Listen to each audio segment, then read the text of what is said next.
सरपंच संतोष देशमुखांच्या कुटुंबासह शिष्टमंडळ आज भगवानगडावर जाणार। दुपारी 1 वाजता नामदेव शास्त्रींना भेटणार।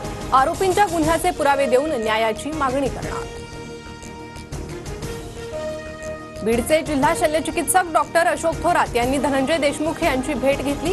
कुणाला शंका असल्यास भेट घेणं माझं कर्तव्य, संपत्तीच्या आरोपांवर योग्य वेळी बोलणार, डॉक्टर थोरातांची प्रतिक्रिया। मुख्यमंत्रीपद न मिळाल्यानं शिंदे समाधी अवस्थेत असं शिवसेनेच्या आमदारांना सांगितलं।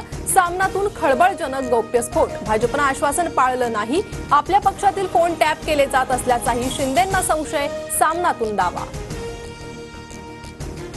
बीड पोलीस अधीक्षक ॲक्शन मोडवर अवैध वाळू तस्करी बंद करा, अन्यथा हद्दपारी आणि मकोकाची कारवाई। 51 वाळू तस्करांना कार्यालयात बोलावून इशारा, तर 26 जणांवर प्रतिबंधक कारवाई। अर्थसंकल्पात महाराष्ट्रातील मेट्रो प्रकल्पांसाठी कोट्यवधी रुपयांची तरतूद। मुंबई मेट्रोसाठी 1255 कोटी, तर पुणे मेट्रोसाठी 699 कोटी रुपयांची तरतूद। मुख्यमंत्री फडणवीसांची माहिती। मुंबई अहमदाबाद हायस्पीड रेल्वेसाठी अर्थसंकल्पात 4004 कोटी रुपयांची तरतूद। मुख्यमंत्री फडणवीसांचं ट्विट। नोकरदारांसाठी सर्वात मोठी बातमी, 12 लाखांपर्यंतचं उत्पन्न आता करमुक्त। अर्थमंत्री निर्मला सीतारामन यांच्या घोषणेनं मध्यमवर्गीयांना दिलासा, सरकारला 1 लाख कोटींचा तोटा होणार।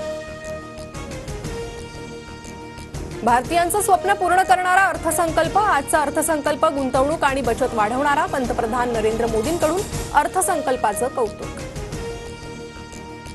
येवल्यात अवैध धंद्यांवरून छगन भुजबळ आक्रमक, तालुक्यात शांतता राहिली पाहिजे, भुजबळांकडून पोलीस अधिकाऱ्यांची कानउघडणी।